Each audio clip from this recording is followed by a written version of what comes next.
Wolfram, 1915-1998, fue una destacada psicóloga suiza reconocida como una de las principales discípulas y colaboradoras de Carl Gustav Jung. Su trabajo se centró en la interpretación de sueños, el estudio de los cuentos de hada y los mitos, así como la profundización de conceptos claves de la psicología analítica. Su relación con Jung fue profesional y académica y jugó un papel crucial en la expansión y aplicación de sus ideas. ¿Y quién fue Marie-Louise Wolfram?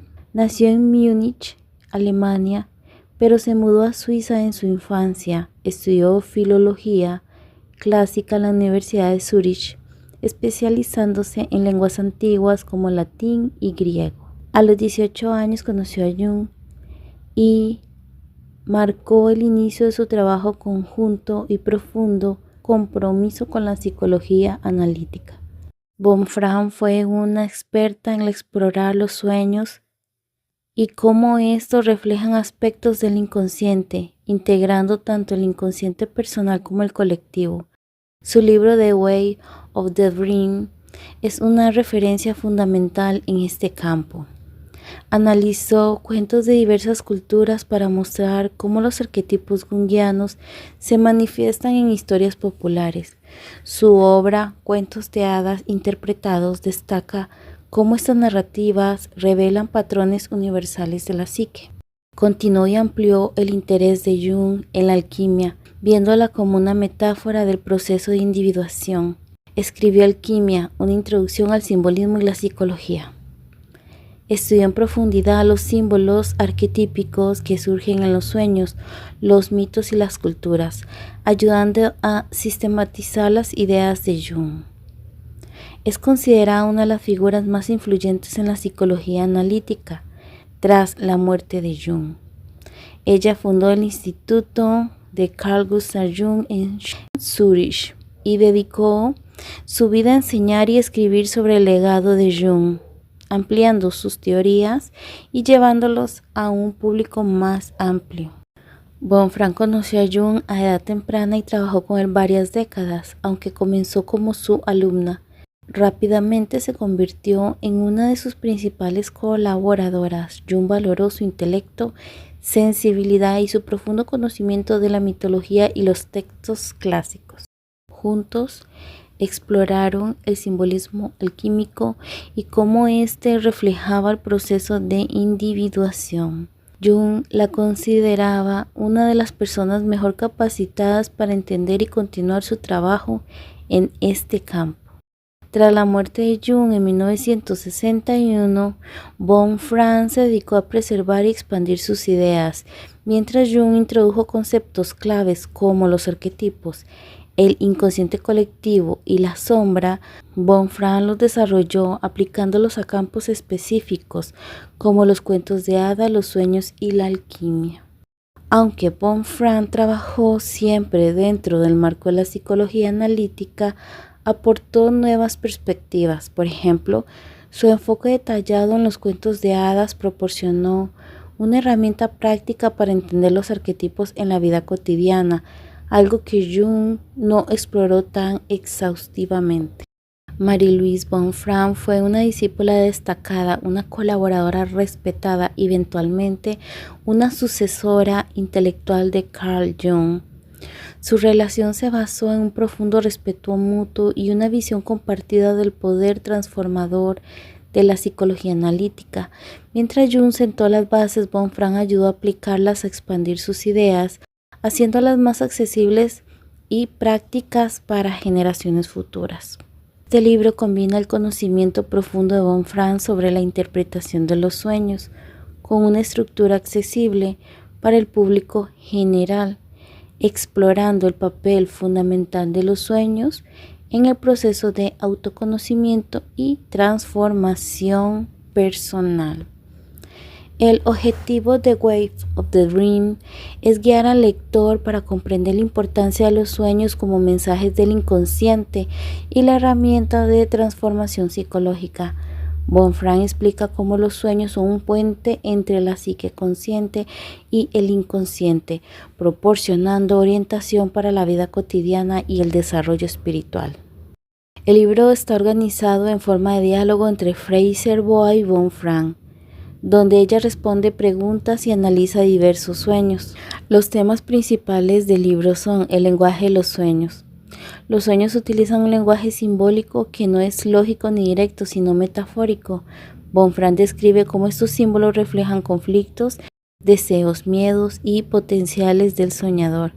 Cada símbolo tiene múltiples niveles de significado personal, cultural y arquetípico.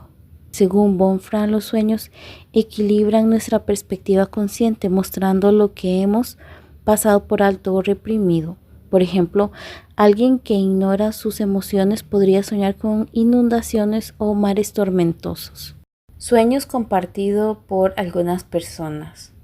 Compradora en un supermercado en Londres dijo: "Yo me intereso por mi vida y creo que los sueños me la revelan". Sueño de un arquitecto canadiense.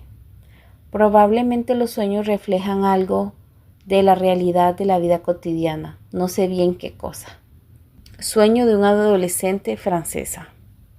En los sueños se puede imaginar y hacer cosas que no se pueden hacer en la vida real. Sueño de una abogada. Los sueños que recuerdo contienen elementos de ideas que tuve durante el día, pero reunidos de manera diferente a como realmente ocurrieron. Sueño de una chica inglesa representante en ventas. Yo sí recuerdo mis sueños, a veces me dicen qué va a suceder o lo que sucedió durante el día. Aparece cambiado en la noche y los sueños me cuentan cómo me gustaría que hubiera sido. Sueño de un artista callejero, el hombre loro, California. Yo suelo volar, es algo mental, solo pienso en partir y lo hago. Muchas veces escribo mis sueños, predicen el futuro o me dicen cómo me siento en forma muy precisa. Sueño de un ejecutivo norteamericano. Bien, los sueños me producen una sensación diferente. Son emocionales, pero no sé cómo funcionan. Sueño de una joven secretaria. Creo que son entretenidos, me gusta analizar sueños.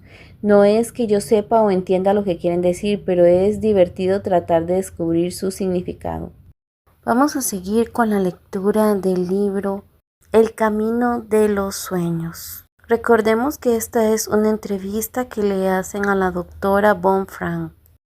Los sueños han sido considerados el camino real al inconsciente. John viajó por este camino y trajo consigo un mapa de la psique humana. La mente humana se divide en dos partes, consciente e inconsciente, siendo esta última la más grande. Nuestra mente inconsciente podría ser comparada con un computador repleto de información. La mente consciente, a su vez, solo sería capaz de captar el pequeño conjunto de datos visibles en la pantalla en un momento dado. Esta pantalla, nuestro campo consciente, está siempre cambiando. Lo que es consciente en un momento puede ser inconsciente al momento siguiente. Una experiencia común en este hecho es la súbita incapacidad de recordar nombres a la hora de hacer presentaciones. Nombres que en un minuto atrás se sabían muy bien, o confundirse con un número telefónico conocido.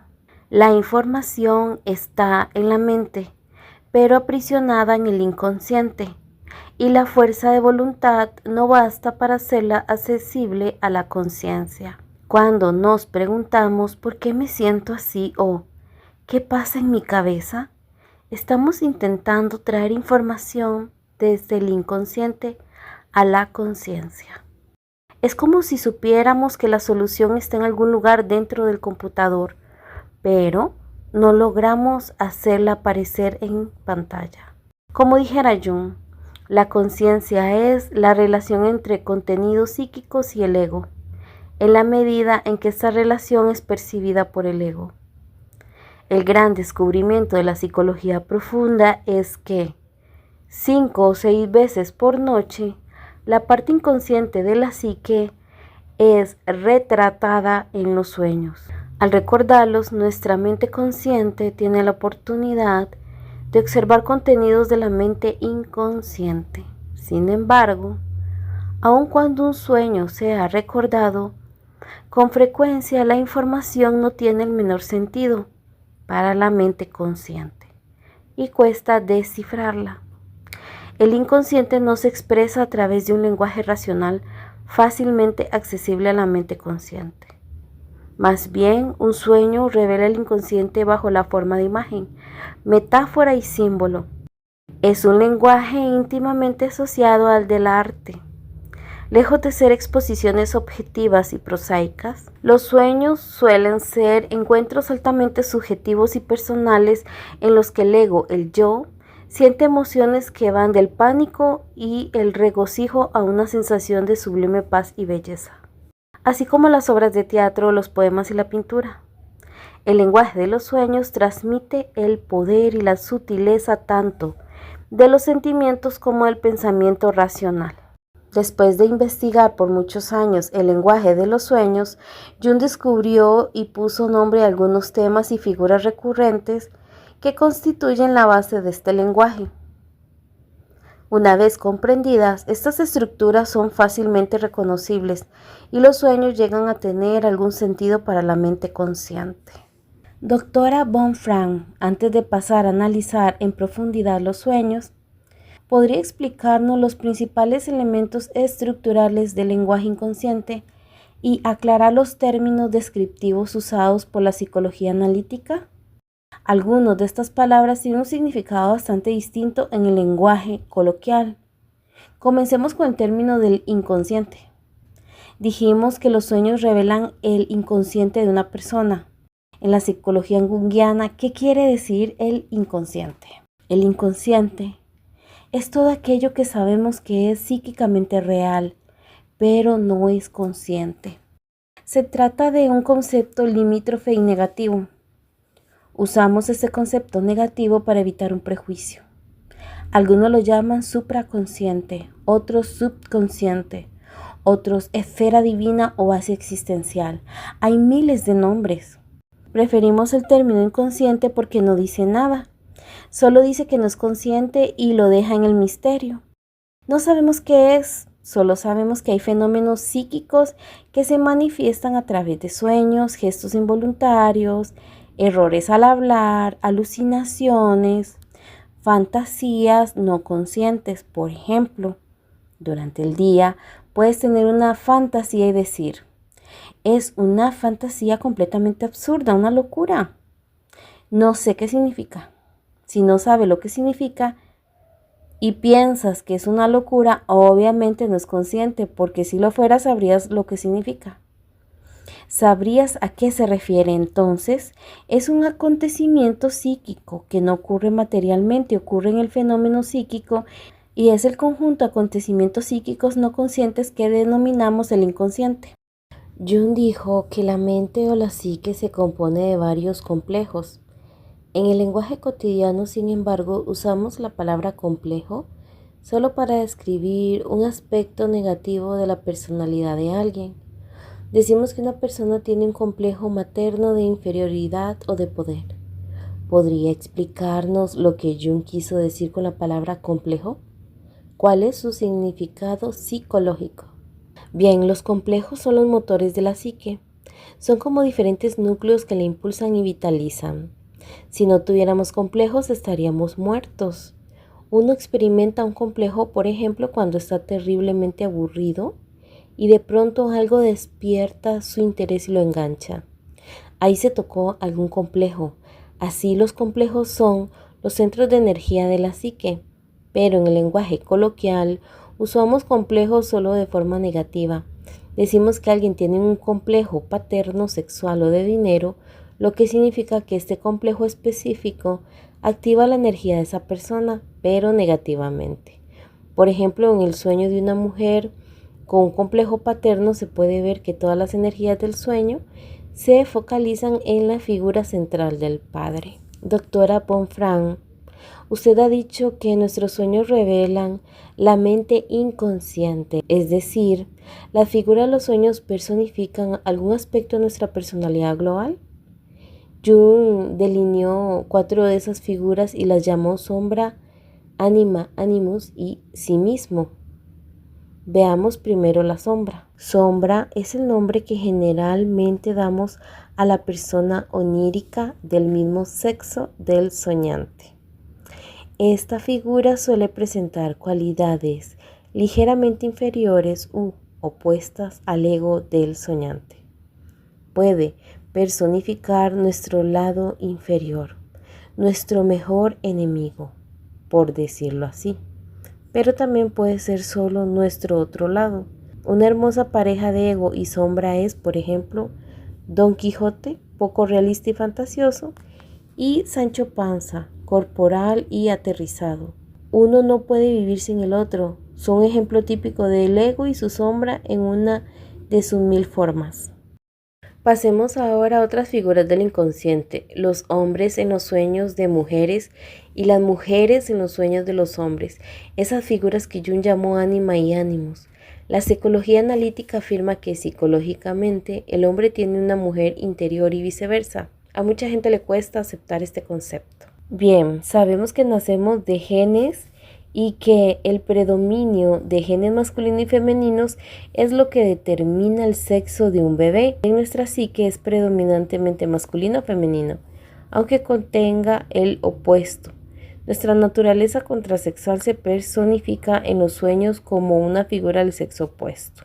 ¿Cómo se manifiesta el lado femenino de un hombre? De manera típicamente femenina, negativamente como pasividad y mal humor. En algunos hombres como vanidad, una absoluta vanidad femenina y como una especie de quisquilloso enfurruñamiento. Positivamente, la feminidad de un hombre le permite ser receptivo, capaz de escuchar y esperar en vez de siempre hablar y pasar a la acción inmediatamente. ¿Y la masculinidad en una mujer? Eso es muy visible hoy en día negativamente. Esta masculinidad aparece en ciertas acciones y comentarios brutales, en cierta temeridad y mordacidad. Pero esta no es la peor forma de masculinidad de la mujer. Incluso una mujer muy femenina puede tener una masculinidad secreta bajo la forma de una silenciosa obstinación que nada logra convencer.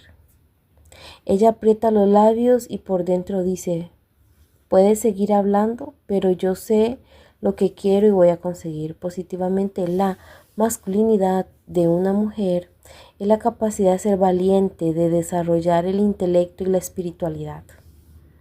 Ya hablamos brevemente sobre las figuras oníricas del mismo sexo del soñante, la sombra, y sobre las de sexo opuesto, el ánima y ánimos. Para complementar el mapa del mundo de los sueños, podríamos examinar la figura de Jung.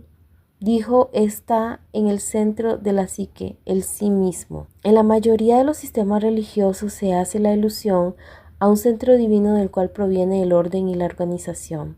Este centro aparece en los sueños a veces como un centro mismo, como mandala, ciudad interior, círculo, cuadrado u otra forma abstracta, o como niño divino, salvador u otra figura redentora, como vieja o viejos sabios, o como psicopompo, alguien que guía nuestra vida psíquica.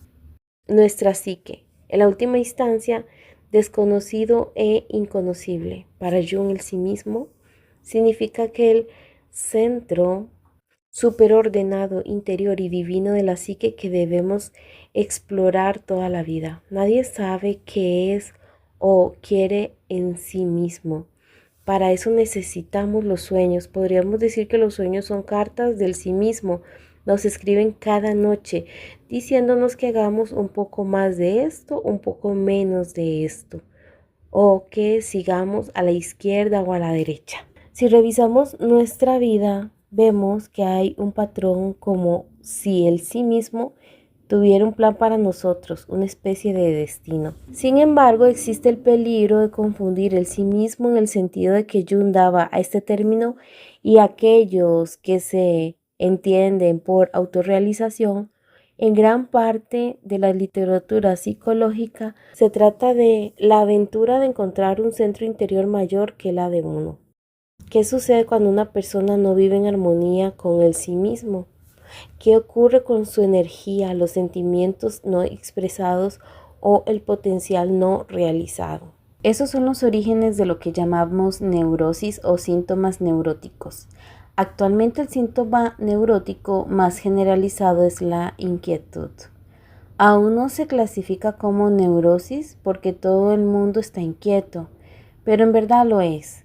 La inquietud es causada por el exceso de energía reprimida que nos deja en un estado permanente de agitación, porque no estamos conectados con el mundo onírico ni con el inconsciente, o esta energía asume la forma de una angustia generalizada, un temor de que siempre y en cualquier minuto puede ocurrir algo negativo. La persona está angustiada todo el tiempo por nada. Los síntomas se producen porque ignoramos que hay energía reprimida en el inconsciente, energía que no exploramos ni integramos en la conciencia. Irritabilidad, agresividad, hipersexualidad o sensación de total vacío y falta de sentido. Todos los síntomas de diferentes enfermedades neuróticas provienen de aquella inquietud. Por lo tanto, podemos decir que quien no esté adecuadamente conectado a su propia vida onírica correrá el riesgo de desarrollar algún tipo de comportamiento neurótico. ¿Podría hablarnos un poco más sobre el patrón general de los sueños? ¿Cómo se desarrolla este patrón a lo largo de la vida? En la primera mitad de la vida los sueños se refieren más a una adaptación dinámica a la vida exterior, terrenal, material. En la segunda, en general, comienza a ser que la persona se repliegue y desarrolle cierta sabiduría, introvisión en el trasfondo de la vida. Los últimos sueños de moribundo son claramente una preparación de la muerte, pero en última instancia no podemos comprender este patrón. Psicológicamente hablando, no sabemos de dónde venimos ni a dónde vamos. Somos parte de ese misterio cósmico que es la existencia de la naturaleza y todas las cosas. No sabemos por qué hay galaxias y estrellas, no sabemos por qué hay un universo, pero estamos empezando a darnos cuenta que en la materia exterior hay ciertos patrones dominantes. Existe una fuerza directriz, no se trata de un fenómeno caótico o casual. Asimismo, parece que esta vida psicológica interior también está organizada por un patrón dominante. Tiene un centro. Al envejecer, las personas tienden a reflexionar sobre la vida, revisando los acontecimientos marcantes y sus sueños, en general percibiendo cierto patrón. Problemas que se presentan y se resuelven, transformándose después en nuevos problemas. Parece haber una organización secreta cuyo centro es lo que los místicos llaman chispa divina o imagen de Dios en nosotros. Los budistas dirían que es la mente Buda o incluso el sí mismo. El hindú diría que este centro es el Atman universal y personal en la psique humana. Podríamos concluir con este impresionante sueño de Jung, donde él encuentra el sí mismo bajo la forma de un yogi. Jung soñó que iba por un camino que lo llevó a una capilla. Entró y le sorprendió que en el altar no hubiera una estatua de la Virgen ni un crucifijo, sino solo un hermoso arreglo floral. Entonces, frente al altar, vio un yogi sentado en posición de loto en profunda meditación. Jung, impactado, se dio cuenta que este era el yogi que lo imaginaba, que en un estado de trance, una especie de imaginación activa, imaginaba o soñaba la vida de Jung. Jung sabía que cuando el yogi despertara, el Jung ya no existiría. El profesor Jung de la vida diaria era el sueño de aquella figura interna superior. Y sin embargo, la figura del yogi era al mismo tiempo un sueño de Jung. Esta paradoja me recuerda el sueño de Xuan Tse. Decía que cierta vez soñó que era una mariposa. A partir de este sueño, nunca más dejó de reflexionar si era un hombre que soñó ser mariposa o lo contrario. La verdad es que no podemos resolver el enigma. La mariposa es un símbolo del sí mismo. ¿Somos el sueño del sí mismo o el sí mismo es el sueño nuestro? No lo sabemos. Estructura de los sueños. Una niña de 6 años soñó que estaba con su abuela. En el sueño dijo: «Abuelita, ¿puedo hacerme desaparecer?» «Tonterías, niña», replicó la abuela. «Nadie puede hacerlo». En ese momento la niña despertó, se sentó en la cama, miró a su alrededor, se tendió y volvió a dormir. Como a veces sucede, retomó el mismo sueño. Ahora la abuela la miró y dijo: «Dios mío, ¿cómo hiciste eso, niña?» Cada uno de los miles de sueños que tenemos durante nuestra vida es único. Algunos son directos, otros más complejos, pero todos son espontáneos e impredecibles. Por eso sorprende observar que muchos sueños tienen una estructura identificable, una armazón dentro de la cual se organizan. Cuando trazamos el contorno de esta estructura, empieza a ordenar el flujo aleatorio de imágenes y acontecimientos. Doctora Von Frank, ¿hasta qué punto la interpretación de los sueños es un trabajo científico y hasta qué punto es un arte? Pienso que hay algo de ambos. Se pueden aplicar reglas elementales muy útiles, puramente técnicas o científicas. Siempre recurro a ellas. Cuando no entiendo un sueño, entonces me pregunto: ¿cuál es la exposición del sueño? ¿Cuál es el escenario? ¿Cuál es la asociación?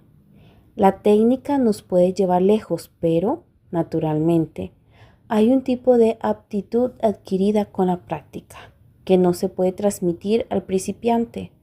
Un carpintero viejo puede mostrarle a su aprendiz cómo usar las herramientas, tomar medidas o cortar la madera. Pero hay cierto tacto de la madera que no se puede comunicar. El aprendiz necesita trabajar 20 años con la madera para adquirir aquel tacto.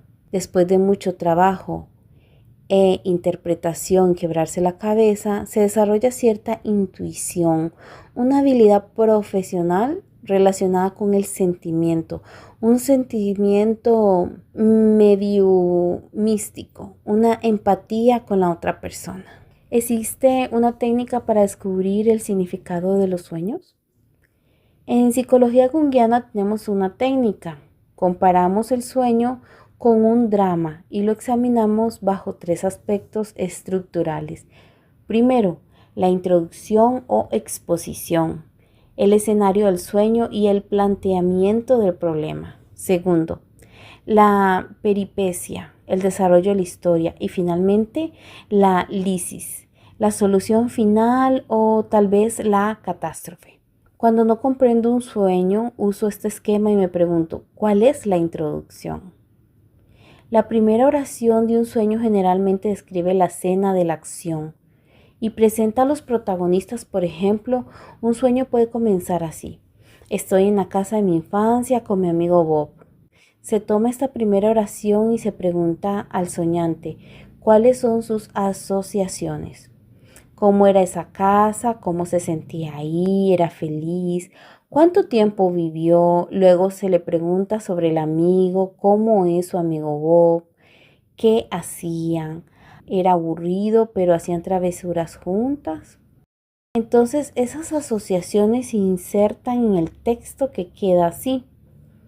Psicológicamente aún estoy en mi situación infantil y con una parte de mí que es aburrida pero también traviesa. A partir de esa traducción se debe examinar cómo se aplica al momento en que el sueño ocurrió y a la vida del soñante. ¿En qué aspecto de su situación de vida aún reacciona como cuando era niño? Se presume entonces que el sueño habla acerca de ese pedazo de su personalidad. El paso siguiente es dar un nombre al problema. Digamos que aparece un auto del cual salen 2 ladrones. Ahora tenemos un desarrollo dramático, es decir, se está contando una historia específica. Esos 2 hombres serían una invasión. algo que interrumpe. Los ladrones en general representan algo que entra en el sistema consciente. Entonces, el sueño se traduciría así.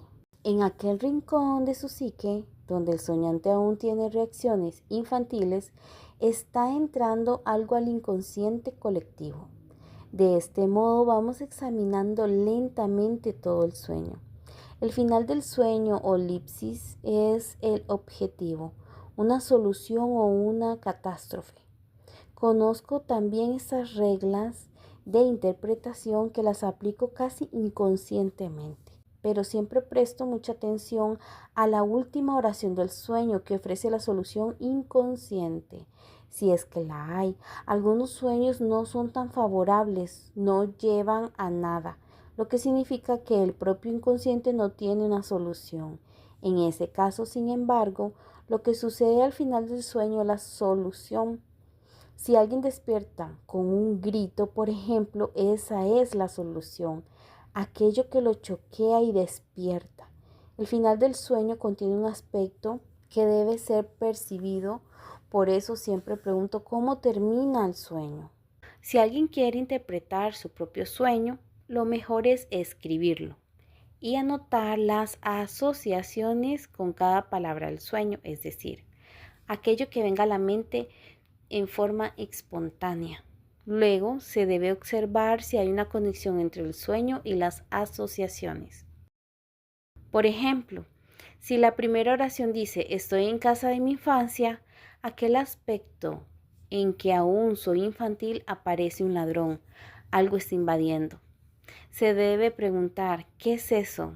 ¿Por qué algo invade mi sistema psicológico? Se necesita entonces pensar en el día anterior y en lo que sucedió externa e internamente. Puede ser que los ladrones se refiera a alguna experiencia desagradable o algún pensamiento negativo, algo destructivo que de repente invade el sistema. Hay que tratar de recordar lo que sucedió ayer y así se puede establecer una conexión significativa y decir, el sueño se refiere a aquel pensamiento que tuve ayer o aquella experiencia e indica que actué bien o mal. El sueño corrige nuestras actitudes. Escrito por un anónimo, madre joven. Soñé que en medio de la noche sonaba el teléfono y mi madre contestaba. Era mi abuela que decía algo sobre mi padre. Salí al porche y vi que su auto todavía estaba en la entrada. Él estaba inmóvil al volante, inclinado hacia adelante, como si fuera a partir, pero no se movía. Me di cuenta que no podía estar muerto y que debía llamar a urgencias. Luego miré la entrada de autos, era circular, había cientos de globos blancos, entonces pensé que tendría que reventarlos todos para que la ambulancia pudiera entrar a buscar a mi padre. Sueño de un contador canadiense. Tuve una pesadilla con un hombre que era realmente cruel conmigo o me atacaba. Alguien que yo conocía. Lo vi en la calle y quise darle un puñetazo en la cara. Sueño de un fisioterapeuta. Soñé que iba a un concierto de David Bowie. Decidido encontrarme con él. Comienza el espectáculo y canta una canción llamada Move On, Move On. Lárgate, lárgate. Llega el intermediario, el escenario está vacío y aparece una grúa. El enorme gancho se balanceaba, me agarra, me levanta y me deja en el escenario. Me siento caer, caer, caer y me voy dando cuenta que arruiné todo. Me despierto con un pánico increíble, sintiendo que perdí una oportunidad, perdí algún tipo de chance. ¿Ese sería el método de lidiar con los sueños a través de asociaciones personales? Pero también hay sueños que no suscitan asociaciones. Sí, son los llamados sueños arquetípicos que tienen un significado mitológico y a los cuales generalmente las personas no asocian a nada. Si preguntamos, ¿qué piensas sobre Júpiter? Y la respuesta será, Júpiter es un planeta. No se sabe qué asociar y nada personal viene a la mente. En ese caso, se recorren las asociaciones humanas. ¿Cuáles son las fantasías de la humanidad respecto a Júpiter? Entonces, la respuesta a esta pregunta se coloca en el texto del sueño. Usted dice que cada elemento de un sueño representa un aspecto de la psique del soñante. Sin embargo, hay sueños que reflejan la realidad externa. Por ejemplo, alguien puede soñar que cierta persona murió y después descubrir que eso de hecho ocurrió. ¿Cómo saber si un sueño se refiere a la realidad externa o interna? Si, por ejemplo, un hombre sueña que su esposa le roba el auto, ¿cómo determinar si el sueño se refiere a un problema externo en su relación conyugal o es algo interno? Ese problema es más peliagudo que todos. El soñante en general piensa, ve, eso es lo que ella hace. Tiene la manía de cortar mis movimientos, siempre interfiere. Y uno se queda en la duda. Por otro lado, el sueño podría indicar una proyección. Su lado femenino roba el auto y él proyecta eso sobre su esposa. Ve el problema en su mujer y cree que ella es la responsable, cuando en verdad él es el autor inconsciente de aquel resultado. Para poder interpretar correctamente este sueño se necesita conocer bien la situación conyugal y tener alguna idea de la conducta objetiva de la esposa. Solo así se puede evaluar si el sueño indica una proyección o si realmente se refiere a la esposa. A veces se refieren a ambas. El problema es decidir si el sueño se debe interpretar objetiva o subjetivamente. En el primer caso, como referencia al objetivo externo, la mujer de hecho roba el auto. Subjetivamente, como referencia al sujeto. El lado femenino del sujeto roba el auto con la mano izquierda, por así decirlo. En general, yo diría que cerca del 85% de los temas oníricos son subjetivos. Por lo tanto, recomiendo interpretar subjetivamente la mayoría de los sueños. Siempre se debe partir con la pregunta, ¿qué cosa en mí hace eso? En vez de tomar el sueño como un aviso contra terceros. ¿Por qué cuesta tanto interpretar los propios sueños? Conozco analistas que durante años han interpretado sueños ajenos y que no pueden interpretar los suyos. Porque el sueño nunca dice lo que uno ya sabe, indica algo desconocido, un punto ciego. Es como tratar de verse la espalda. Se la puedes mostrar al médico para que la examine, pero tú no puedes verla. El punto ciego psicológico es como la espalda o el trasero, por decirlo así. Te sientas sobre él, pero no puedes verlo. Por esta razón, aunque el sueño diga cosas obvias, tú a veces no puedes verlas. Es necesario que otra persona te la diga y entonces piensas, Dios mío, claro es eso. Es muy difícil interpretar sus propios sueños. Quien esté obligado a hacerlo lo hace, pero es muy útil poder contar con la visión de otra persona, aunque ésta no sepa nada de sueños. Pues al narrar el sueño, puede que revele el significado. Como Jung no tenía quien interpretara sus sueños, solía contárselos a un hombre que no entendía nada del asunto. Jung comentaba sonriendo que las observaciones descabelladas de su interlocutor finalmente le hacían comprender el sueño. No es nada de eso, pero ahora sé lo que es. Había un hombre frente a mí, a su lado una enorme salchicha negra. Sueño de una escritora. Ay, yo soñé con Greta Garbo. Durante mucho tiempo estuve loco por ella. Sueño de un profesor. Woody Allen estaba sentado en la mesa frente a mí. Me sonreía con complicidad y me invitaba a bailar. Sueño de un estudiante. Mucha gente usa diccionarios de sueños para interpretarlos. ¿Estos libros tienen algún valor? Opino que son muy malos, despistan, porque dan una interpretación estática. Perder un diente es perder a los padres o algo así. Hay diccionarios modernos un poco más diferenciados, pero también tienen significados fijos. Según nuestra experiencia, el simbolismo onírico es mucho más individual. Se necesita conocer las asociaciones individuales. Lo importante es lo que el símbolo significa para el soñante y las experiencias que éste tuvo con el símbolo. A veces te puedes inspirar consultando uno de estos diccionarios y ver todas las posibilidades, los posibles significados de la serpiente o del pavo real, pero luego tienes que volver al sueño y preguntar qué significa eso para el soñante, lo cual siempre es mucho más específico. ¿Usa algún otro recurso en su trabajo analítico? Yo trabajo básicamente con sueños.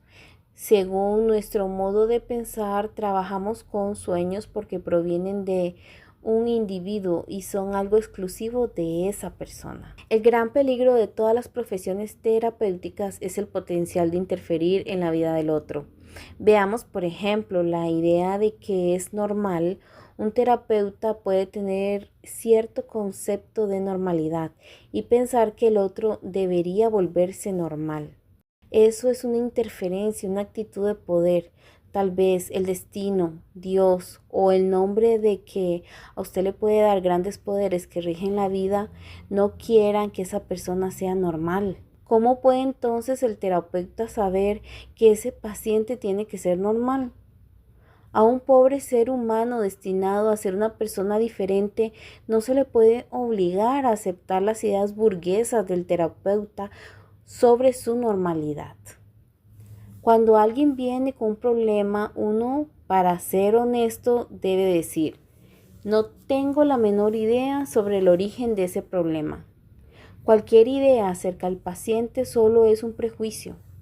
De hecho, uno debe decir: no sé por qué usted tiene un problema psicológico, ni cuál es ese problema. No podemos conocer el destino de un ser humano. Hace algún tiempo me consultaron sobre los sueños de una niña de 7 años, que en realidad eran sueños de moribundo. La operaron de cáncer y probablemente moriría en 2 o 3 años. Yo no tenía esa información cuando examiné sus sueños. Eran sueños inusuales, sueños de una personalidad vieja y sabia. Entonces queda claro que no se puede tener teoría sobre cómo debe ser una vida. Los sueños son la única cosa que emana del propio paciente. Si intentamos comprenderlos con el mínimo de prejuicio, podremos descubrir lo que el nivel psíquico más profundo de aquella persona tiene que decir sobre sí misma. Nosotros los psicoterapeutas somos apenas los traductores de los sueños. Análisis significa decirle a un hombre demasiado juvenil su propia profundidad psíquica. Piensa que usted es demasiado juvenil y que eso es perjudicial para su salud. No se trata de una opinión mía. Es lo que extrajimos del sueño de este hombre. Eso surte efecto porque él, analizando, siente que no es una opinión del analista. Cuando se interpreta correctamente un sueño, hace clic en el paciente y él puede decir: sí, eso es. Queda impresionado, lo cual probablemente lo motive a cambiar de vida. Pero si uno solo lo aconseja: oiga, usted se está comportando como un adolescente y eso no es bueno para su salud, él no escuchará porque ya se lo dijeron antes. Ese es el punto. Si su propio sueño se ríe de su conducta, hay más probabilidad de que la cambie. Puedo decir que en el caso real de un hombre demasiado juvenil, él se ruborizó, lo que demuestra que el mensaje del sueño dio en el blanco. Así, en nuestra línea de trabajo seguimos los sueños. Trabajamos con el paciente para descubrir el significado y dejamos el asunto ahí. De esta manera el paciente no se siente preso en la camisa de fuerza del concepto del analista sobre la normalidad o adaptación. Sigue sus sugerencias internas, aquello que su propia psique le dice. Por lo tanto, el análisis consiste en educar a las personas para que logren oír su voz interior y seguirla con la ayuda de los sueños.